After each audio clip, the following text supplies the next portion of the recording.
Hey, welcome to the Cam Otis Show. We're a father-son business podcast, not a contest. Woo, man, talk about a Freudian slip. It will be a contest.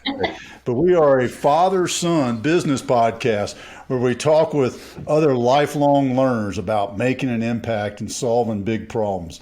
And you know what? Today we got a lady who's tackled some really interesting problems. Monica Fullerton. How you doing, Monica? I'm good. Thanks so much for having me. Hey, we were just chatting in the green room about corporate life, and then taking that step into entrepreneur. What was the catalyst there? Was it friends nudging you? Was it I got to do something? Was it your husband saying get or whatever? I'll stop coming up with answers and let you answer. Yeah, so going from the corporate world into entrepreneurship has been probably the hardest thing that I've ever done. And I always say, I'm a twin mom. I thought that was going to be the hardest thing I've ever done. But it's always been in my DNA. I come from a family of entrepreneurs. I grew up around just so many incredible friends and family members that had these businesses that they grew from the ground up. And I was just always, so inspired by that way of building something that stayed true to your values, to what you wanted to do, and something that made you happy to go to work every day.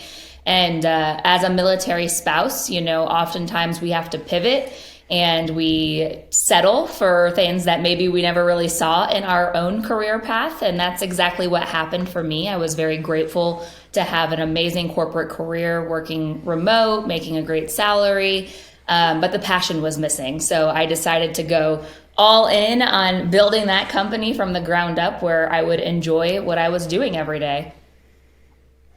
Was it that you consciously made that sacrifice, or were you kind of going down that path and you're like, gosh, that entrepreneurship sounds good right now? For me, like I said, I've always wanted to be an entrepreneur, but I understand and know the sacrifices that you have to make with entrepreneurship. I needed it to be something that I was 100% ready to go all in on, because I'm the type of person where I don't half-ass anything, excuse my language, but I, put 150% into anything that I do. And I just got to that breaking point where I was almost a decade into a corporate career that I just truly wasn't passionate about. After I had the twins, things started to change. I was traveling all the time. It was very hard for me to juggle, being a military spouse, being a corporate career woman, being a mom, and just life started happening. I kind of just forced myself into taking that leap, and I haven't looked back since. One of the things I'm always, matter of fact, I was just talking with a vet about this today, and is that when we become entrepreneurs, what's the safety net? And when you did it, did y'all line, y'all being you and your husband, or anybody else that you relied on, did you line things up and say, all right, if I work 6 more months, we take this and do that? Or was it more of all right, dang it, I'm out of here? That's the crazy thing about us people that got entrepreneurship like just in our blood. We like to take crazy measures. I feel like you've got to be a little crazy, right, to even be an entrepreneur to survive. For me, I had a breaking point. I was thinking and trying to plan what that was, but that was my problem. I was overthinking. Like, what is the perfect business? What would that look like? Where do I need to be in order to take this leap? And I just remember I was outside of the twins' school one day, and I just had a breakdown. I had called up my mom and I was like, I am not happy. This is horrible. I work around the clock. Like, I need to do something. And my mom goes, just quit. And I was like, really? Like, there's no way I can just quit. I have bills. I've got this. We're used to a dual income. Like, it's not that easy to just quit and let go of a very big and lucrative salary, right? But what I've learned is that growth begins when comfort ends. And that is something that I have been truly living and breathing. So yes, I made the sacrifice on giving up the comfort of, a salary, the comfort of a job. But at the end of the day, I knew that I needed to go all in and take this next risk and this jump in order to get to where I wanted to go. Now, did you wind up just jumping all in, or did you still kind of lay out that planning period a little bit? Because sometimes when you get that perfect plan and you realize you're stuck in planning mode, you dive in with no plan. So did you find that happy medium there? Yeah, so financially, I did go all in. I put everything together. I knew that, Spousely was something that our community truly needed, something that I knew could build into so much more than just an online marketplace. So my wheels just started turning. I mapped everything out. I found a local veteran-owned web developer, and I was like, look, this is what I need built. And we need to do it, and we need to do it within like a few months if possible. So financially, yes, I went all in because it was one of those things where you either go all in or you continue to drag it out until you have what seems to be the perfect tech to get going. So from idea to reality was about 8 months, and I still worked my full-time corporate career for the first year of launching my business. But then after that, I quickly learned that, something had to give because I couldn't do it all. And then I went all in after that first year in business. My smart ass radar just came up. But I'm going to hold off on that. We'll see if it comes back around, because what I was really interested in, because you've kind of touched on this, but I'm going to ask it directly.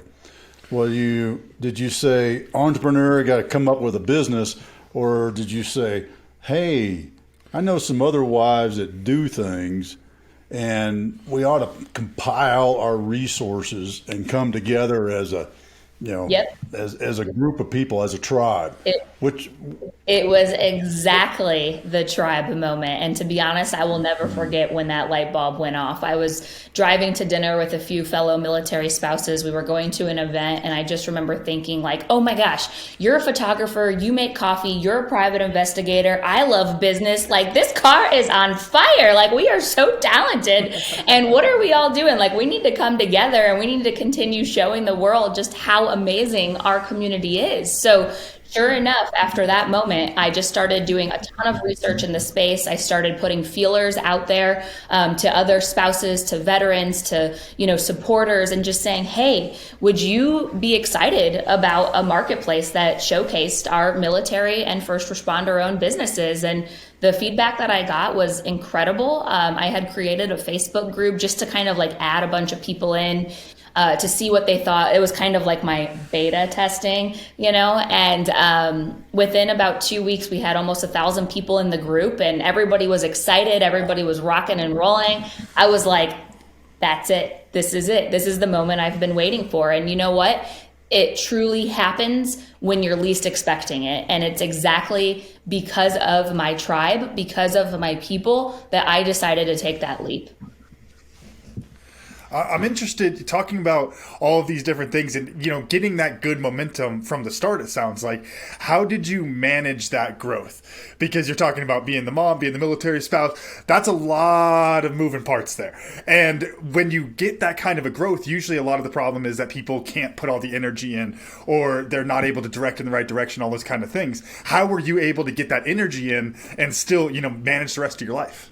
I thrive off of craziness is what I figured out. Like, I thrive off of chaos. And as much as there's times that I'm like, man, I need to slow down, or I need to let something go, or whatever, I've learned that then I add more to my plate. So I've come to conclusion that I just thrive when I'm, doing multiple different things. And that is who I am. And that's who a lot of military spouses are. I mean, we are so good at multitasking. We're innovative. We are resourceful. I mean, gosh, like, seriously, talk about like the most perfect people to create businesses. I am a big believer that military spouses are that. They fill the entire profile because they have just a little bit of everything. And when you have a little bit of everything, it helps you build into, something more. So then the other piece there, and Dad, I think I'm probably stealing your question, is thriving on the chaos is good and, keeping yourself busy in that way. But then that kind of can prevent you from stepping back and seeing the business as the whole and kind of really putting on the CEO hat. Did you struggle with that at all? Yeah, to be honest, that's something that I have not mastered yet. We're coming up on 3 years in business. I'm not going to lie. I've been nothing but vulnerable and honest and open on this journey. But it takes time, and that's something that I really always try to stress to people is there's no such thing as an overnight success. If you want something, you have to put your mind to it, and you have to continue to find ways to knock down any barriers that get in the way, or to figure out, what those sacrifices might look like to build and to grow where you want to go. And that's something that my husband and I have sat down many times and have talked about, because it's hard. I mean, he's picked up on a lot of things. He's like the most amazing husband ever, to be honest. Like, he would be totally thriving if he was just like, Mr. Dad that stayed home and like did everything, because he's so awesome at it. But at the same time, we both have crazy lives. We both are very busy. We both are career-driven people. So the only option is to figure out how to make it work. And for us, that has been trade-offs, that has been different sacrifices, that has been, really filling any pocket of time that we get with doing what makes us happy.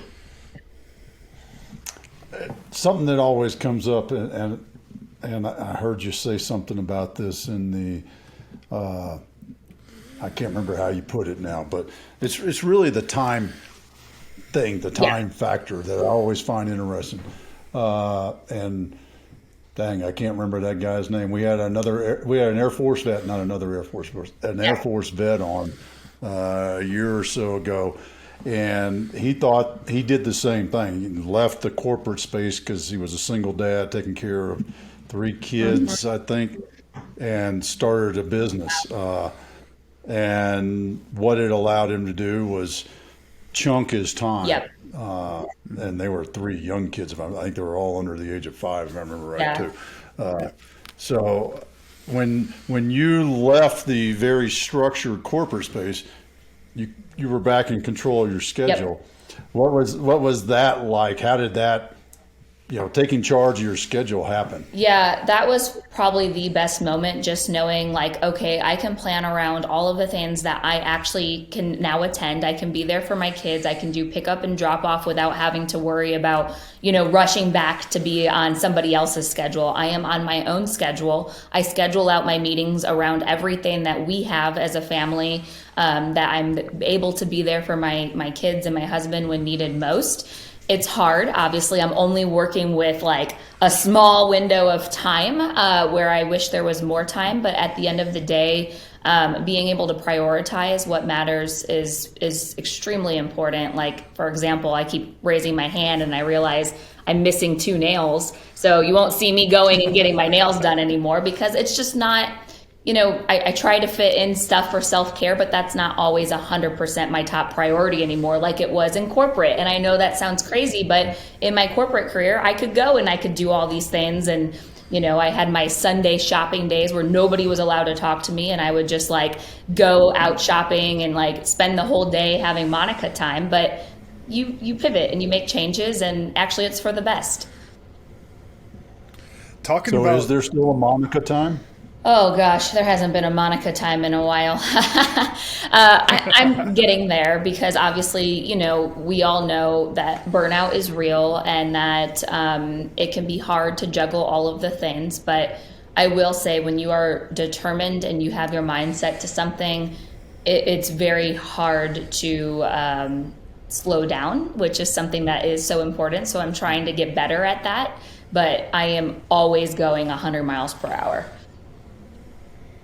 Talking about managing your time and priorities, and we don't have to go full marriage counselor on this, but it kind of, as I was thinking of the question, it kind of sounds like that. But you're talking about both y'all living crazy lives, being career-driven, goal-oriented people. How do you prioritize those to where you can get both at the same time? Because a lot of the time it sounds like, and it's kind of the traditional way of almost like, all right, hey, you get a mom for a while, I'll go build a business, and then when the kids graduate, then then we can shift gears and you can start a business, and you can kind of alternate like that. But y'all are doing it all at once. So how do you get that system together, or what's that look like?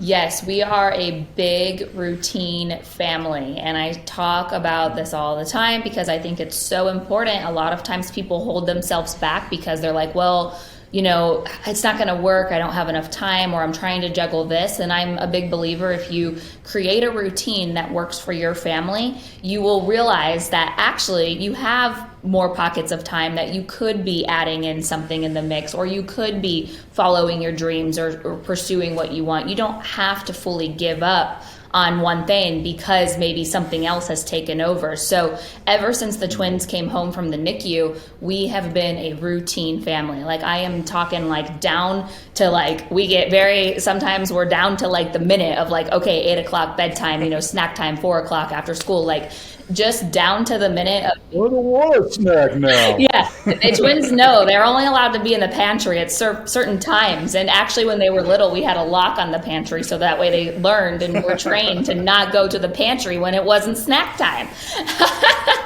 And I'm like, we're very, military family over here. Like, our dog can't even go potty in the grass. She knows to only go potty in the rocks. Like, we are a very routine family. We scare our friends sometimes. It might be a little too extreme, but at the end of the day, that is what works for us. And that is how we're both able to still be pursuing what we want and to be able to grow a family, grow a business, have a military career. It is all possible. You just have to be willing to figure out what works. What kind of synergies do you see in that? Because that's one of the things, when you get two people who are both pushing in their direction, you can get a lot of synergies, whether it's just creativity, bouncing ideas off each other, versus hey, I'm doing my thing, you do your thing. What does that synergy look like? What are some advantages you have from that? Well, if you haven't already learned from this short conversation, my husband and I are both type A people. We are very extreme. Like I said, we do scare our friends sometimes just because we are both like always going 100 miles per hour. But, for us, what works is we've grown up together. We're literally high school sweethearts. We broke up in college. We went our own ways. We were our own people. We were building everything we wanted, and love ended up bringing us back together. So for us, we both have known who we are and what we've always wanted, and we never get in each other's way. To be honest, it's actually just like a built-in support system like no other, because he knows everything that I want to accomplish in my life. I know what he wants to accomplish in his life, and we can do it together, and we're able to support one another on that journey. Man, that's such an important piece, and I think you hit on it. You use the word life and not career and job and business. You use the word life, and I think that's something that a lot of folks tend to forget about. And because they forget about it, then they have spouse one and spouse two, each doing their own things. Yes. And that's huge. Did that was that a bit of self-discovery? Because you mentioned childhood sweethearts. What was that? Just the culture that you grew up in? You mentioned all the entrepreneurs around as kids. How did that come to be? Because that's something that's pretty deep to do and establish. We are from a small town in Ohio, so I never imagined that I would meet like my soulmate at such a young age, but to be honest, we both were seeking what we just didn't have. We both came from parents that weren't together. They both had, worked really hard. Everybody has really great businesses, careers, and everything. So we were always surrounded by a ton of inspiration, but we were like, we want to see it all. We want to see it all together. You can still have all of these businesses. You can still build a family. You can still, do everything. So for us, I think what was our true breaking moment and being able to really get to where we're at today is because we separated and went our own separate ways. So after high school graduation, he moved off to Colorado. I moved down to South Florida. I had really big dreams of becoming the next Oprah. So I was determined. I went to school for broadcasting and communications. I wanted to use the power of communication to help inspire and empower others, to always be the best that they can be. That's just a natural calling for me. So we were our own people. And because we stayed friends and because we both had two amazing locations, Colorado and Florida, we were visiting each other often. We were, just good buddies basically. And when I was finishing my master's is when we quickly learned like, oh my gosh, something is still there. I was really pissed, to be honest. I was like, what am I doing to myself? I moved to South Florida, like to build up my career. I was exactly where I was supposed to be. I had amazing opportunities, and he was commissioning into the Air Force. So I knew I had a big decision to make. Thanks for listening to this episode of the Cam Otis Show. If you're enjoying this conversation, then make sure to share it with other lifelong learners in your life so they can enjoy it too. Stay up to date with the show on Facebook and Instagram at Cam Otis Show, and subscribe to our channel on YouTube so you're the first to hear about new episodes and other special content. Now let's get back to the show. That's a tough one, and then so you chase the corporate career. Where was I going with that question? Dang, I think there was a squirrel out there. But it's this whole aspect of I hate talking about love stories. Quit going that way. By the way, he says that like he doesn't have a good one. Come on. Yeah, I mean, you have like a great one then if you're not gonna. Yeah. He does. And you get to work with your son, so I'm feeling there's a lot of love in this family. Yeah, that's a different kind of love, though. I was waiting for you to spit that.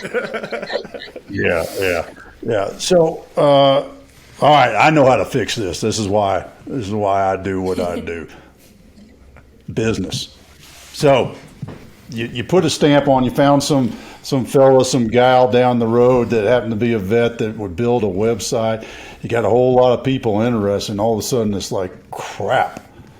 Now I'm responsible, almost like, I mean, I don't want to get into the internal spousely piece of it, CEO piece, but all these other people now are dependent on you to create something and help them grow their business, right? Yeah. So like I said, I'm one of those people that goes in and goes all in on everything. So sure enough, and in true fashion, I would create a business where it wasn't just about myself and, being able to put all of my work into it, but it would be about helping and supporting others grow their businesses. So I've been told many times, they're like, wow, out of all businesses, you have picked the hardest business to grow on your own, basically, as a solopreneur. And, my feedback to that always is I'm not doing it alone. I always talk about we, because even though I might be the founder and CEO of Spousely is a team effort. We are all building and growing together, and that is the true mission of what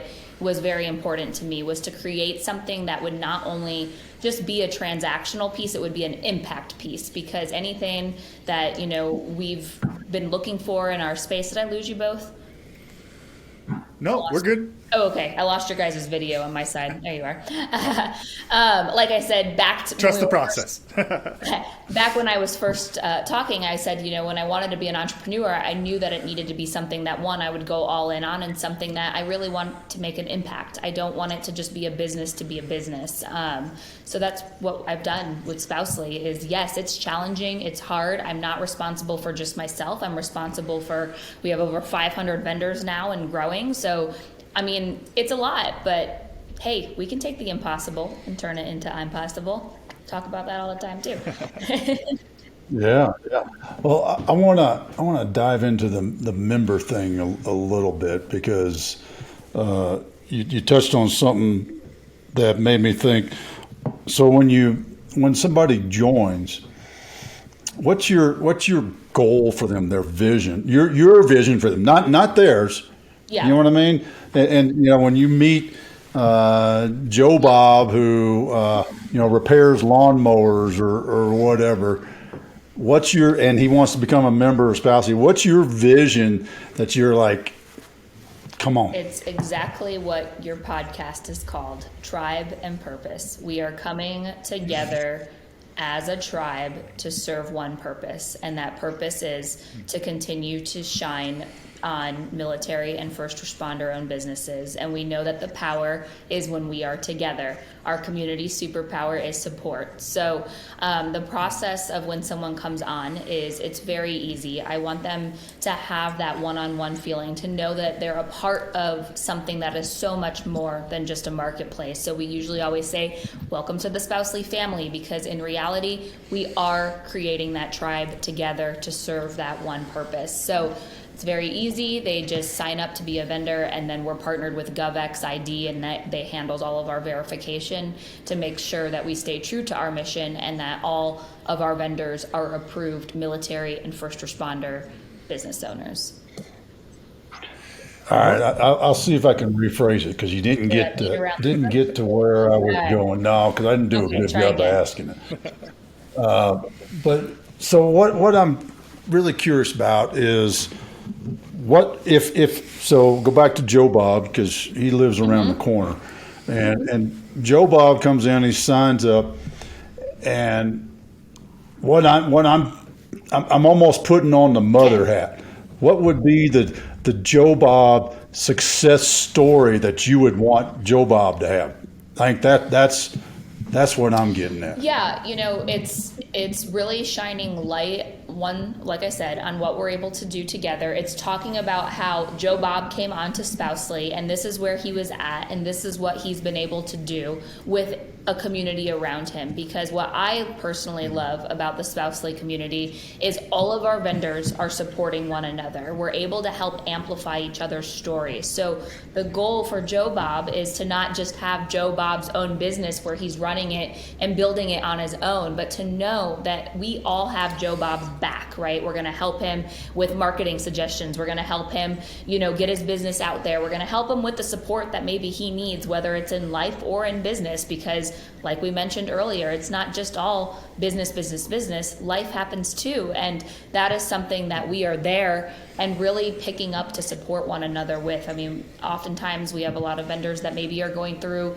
multiple PCS moves. They're struggling. They're trying to figure out how to pick up the different pieces, or, we've got Gold Star families. There's so much that happens between life and in business that we are right there in the middle of it as I call myself a business bestie, because I love seeing the best in people and finding ways to help them amplify what they're truly great at. One of my favorite questions to ask whenever we have somebody on who works with other businesses and does anything along the lines of coordination or things like that is, you don't get to control the outcome necessarily. Yeah. And so how do you manage that? Because that is the most stressful thing as a business owner. Is most people get into entrepreneurship because they want to control the outcome. Right. And then you create a business model where you no longer have control of the outcome. You're outsourcing it to 500 vendors. Yeah. So how do you manage that to make sure that the outcome is still good for your consumers? Yeah, I mean, like anything else in life, it is what you put into it. We do try to stress to all of our community that we're still growing and building from the ground up. We're working off a bootstrapping budget. It all just started with an idea, with a dream to support other dreams. So it's really getting the community invested in. They are a key piece in helping us build this together, because we know what we're able to do as we continue to build and grow. So yes, there are some vendors that maybe, think Spousely is already like another Etsy, where they can just come on, pop up their business, and then never touch it again.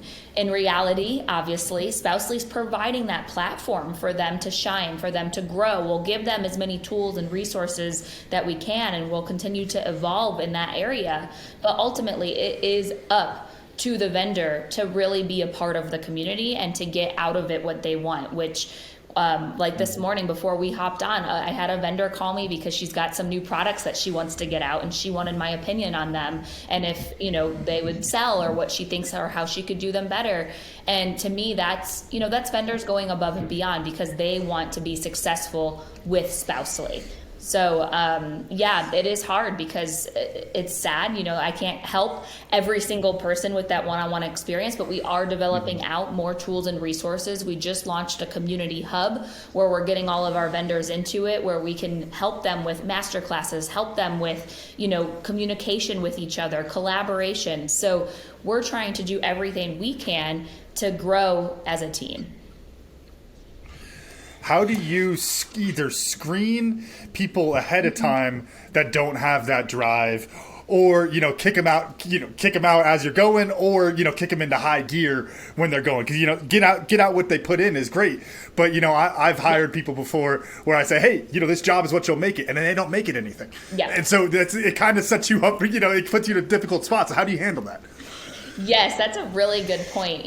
We do need to put more measures in place on our side, so that way we are vetting out those vendors that are serious about growing and scaling with us.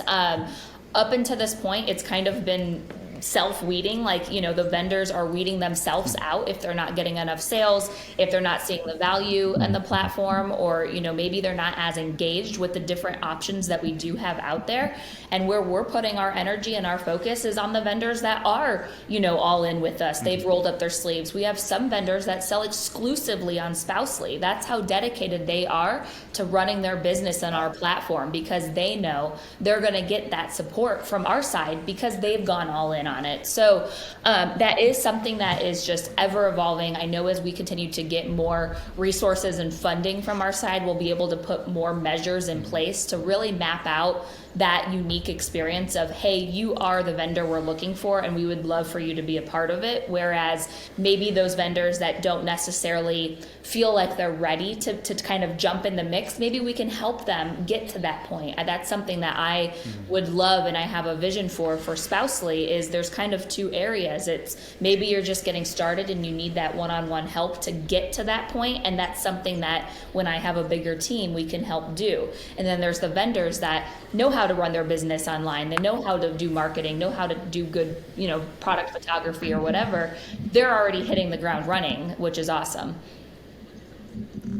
So do you go out and actively pursue, or are you kind of in a passive receipt of vendors? So on the vendor side, it's all been word of mouth up to this point. We are turning 3 years old this weekend, and everything has been word of mouth to get those 500 vendors, which is extremely incredible. And I'm so grateful. Honestly, it brings tears to my eyes thinking about it, because I've heard so many awesome stories of how someone will be at the grocery store and they're like, oh, have you heard about Spousely? Or their neighbor will tell them. And it's that is so cool. But in reality, obviously, to get Spousely to the next level, we do need to start really actively, pursuing both vendors and consumers. It's just been, we're bottlenecked right now on the funding piece, because I have been self-funding since launch.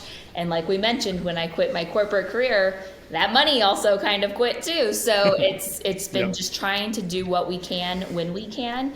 But we are getting ready to really move into that next stage of the business. And that's, bringing on some investors, being able to get some funding in the door, and to continue growing Spousely into the go-to marketplace to support our community. Man, made me think of another question, but I got to ask the one I was thinking of before I think I asked that one. 500 vendors. That's and you mentioned you don't have any staff. I have a small team, but I don't have any actual employees yet, but I do have a small team around me that's incredible. Well, because what I'm getting at is, and this goes back to your original career field, is communication. How are you, because you also mentioned, a vendor called you up and got your opinion of a product they wanted to test out or release. That's 500 phone calls randomly. Don't pass out on me.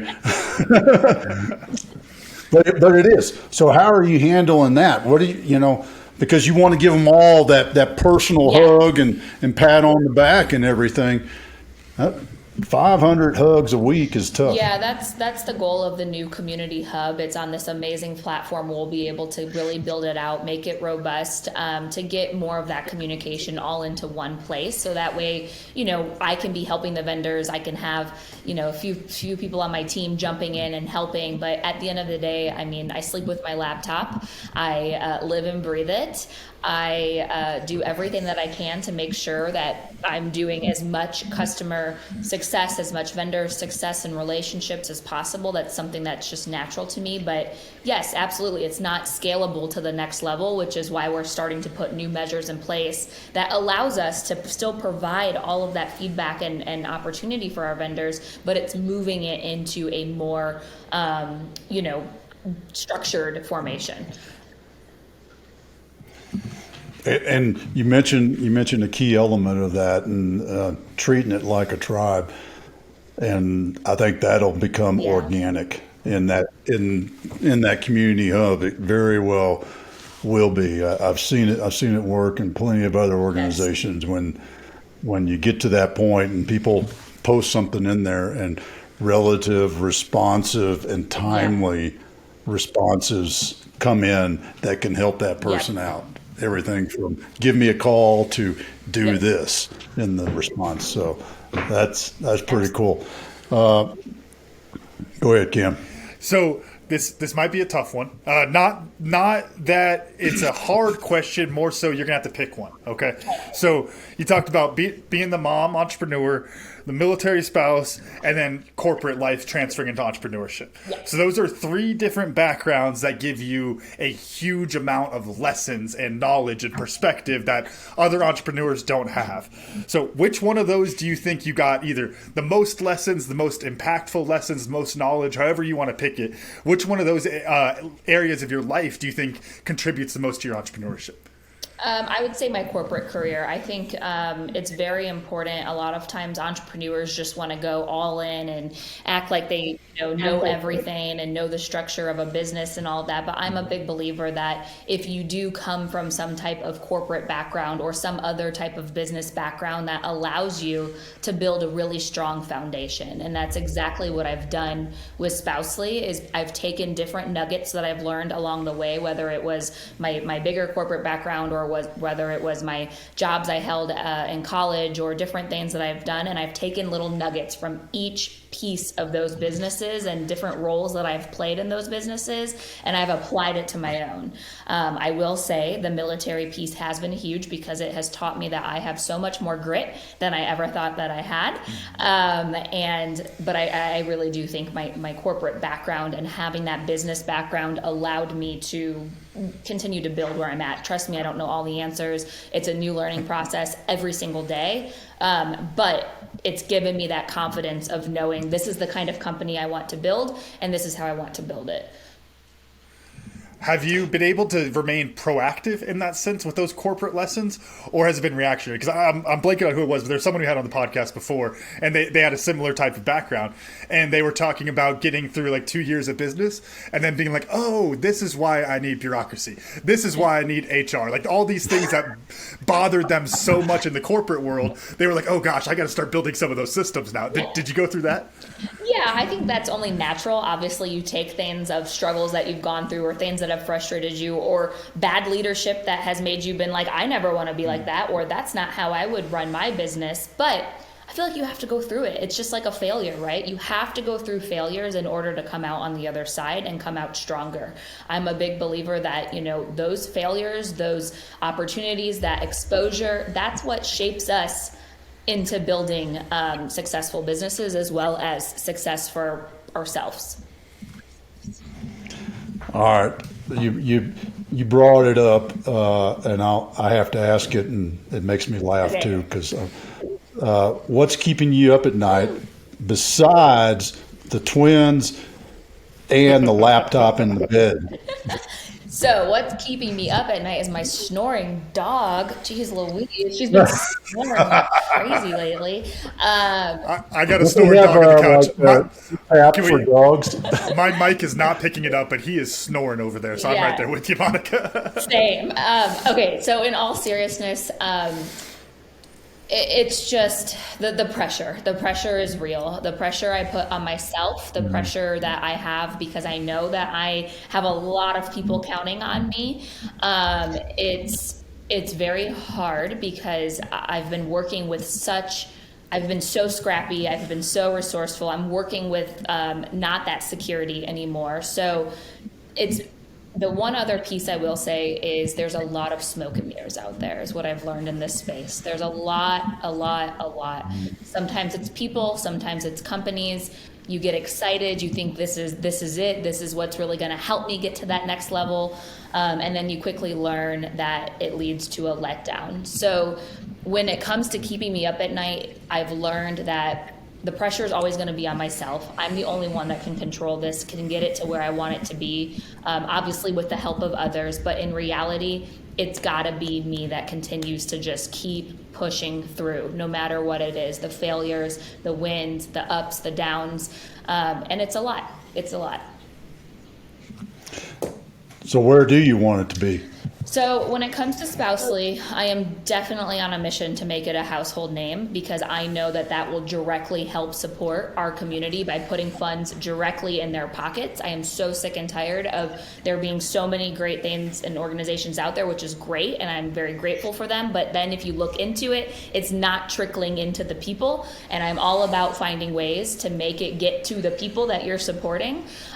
So when it comes to Spousely, it's to make Spousely a household name as the go-to marketplace to shop and support military and first responder-owned businesses. Obviously, our main focus is military spouses, because I'm a big believer that we are way too underserved as well as underestimated, and it's our time to shine.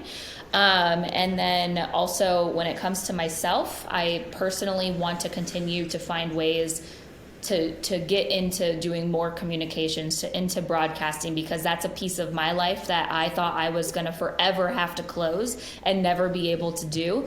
But life has a funny way of coming full circle. So I feel like I am right where I'm supposed to be. I'm not only creating the change that I want to see, but I'm also able to continue to open doors for myself that I thought were always going to be closed. I mean, look at you. You're a guest on a podcast. Yes. You know, there you go. I love it. I love doing whatever I can when I can to spread the word, as well as, continuing to use the communication as a tool to grow. Oh, that's awesome. And, you said something early on that I thought was such a great reminder for me and really everybody else. And, truthfully, it's a little bit fresh in my head because I was reading Michael Easter's book, The Comfort Crisis. And just that quick little phrase, you just kind of threw it out there like it must be written on your hand or something like that. But growth begins when the comfort ends. And I mean, you gotta step into the risk. You got to step into the pain, the discomfort, and well, let me rephrase that. You don't step into the pain, you step into the discomfort, because pain happens, but suffering is a choice. Yeah. So as long as we keep that in mind, because I live that. I know pain is there, believe me. Yeah, I am torturing myself. If anybody saw like the behind the scenes and everything that I am doing around the clock to make this happen and to get to where we're at and what we're building, I am definitely putting myself through a lot of pain right now, but it's worth it to me, because exactly what I had said, growth begins when comfort ends, and you have to get comfortable with being uncomfortable. There you go. Dang, look at you. I'm at it. And pain is worth it when there's a purpose behind it. Of course, yeah. I mean, that's how you keep going. I mean, it's like everything we do in life, you have to attach it to some kind of feeling, right? And I mean, pain sometimes a good feeling because it's attached to something much bigger than me. So. Yeah, well, it lets you know you're alive. That's what pain does. Think about all of our military and everybody that's put themselves out there on the line to protect our country. I mean, they do it because they know it comes with such a greater, impact in what they're doing to protect our country. It's very similar in that feeling that I have right now. I know I can't do that at the amazing level that they are, which is incredible. I'm doing it in a different world. There you go. Camden, what'd you learn? Much quicker one here of just, Monica, you said the term business bestie, and I love that because that's the way we should be thinking about people that we do business with, and all of our friends in business. We just want the best for them, and so I love that term, business bestie. Thank you. Monica, how about you? What'd you Oh learn? my gosh, I learned that, life is happening all around us. It was a great conversation, really focusing on so much more than just the business piece, because we've learned that, life is happening, and to focus more on life and how to piece the puzzle together. Awesome. How do folks find you, learn more about what's going on with Spousely, Yeah. and especially sign up for Spousely? Yes. So if you are a military or first responder owned business, we would love to have you as a vendor. If you are just a customer that loves supporting our community, please go to spousely.com. You can find a little bit of everything from custom gifts, coffee, security systems, marketing firms, CPAs, real estate agents, the list goes on. You can really find a little bit of everything. So please help us continue to spread the word about Spousely. Like I said, the more that we grow, the more we're directly putting those funds in the pockets of these families that give so much on a daily basis. And I'm really big on LinkedIn. I love connecting with new business besties, as we'll call it, and people that I can support on this journey and have their support as well. That's awesome. Well, thank you so much for sharing with us today and carving out some of your time and your routine to hang out with us and share some of these stories and life lessons. Yes, thank you guys for having me. I appreciate it, and I love seeing you guys work together. It's so cool. Camden, run us out. All right. Thank y'all for listening to the Cam Otis Show, and a special thanks to our guest, Monica Fullerton, for joining us today. And a special happy birthday to Spousely, because this is coming out Friday, so it'll be right on the birthday weekend. So there we go. Yay! If you enjoyed today's episode, make sure to pass along to someone else so they can enjoy it too. Make sure to follow the Cam Otis Show on Facebook and Instagram, and you can watch full videos of the show on YouTube. While you're there, make sure you hit that subscribe button too. Sorry, Dad, -1. As always, the full archive of episodes available at www.camandotisshow.com. Thanks again, and we'll see y'all next.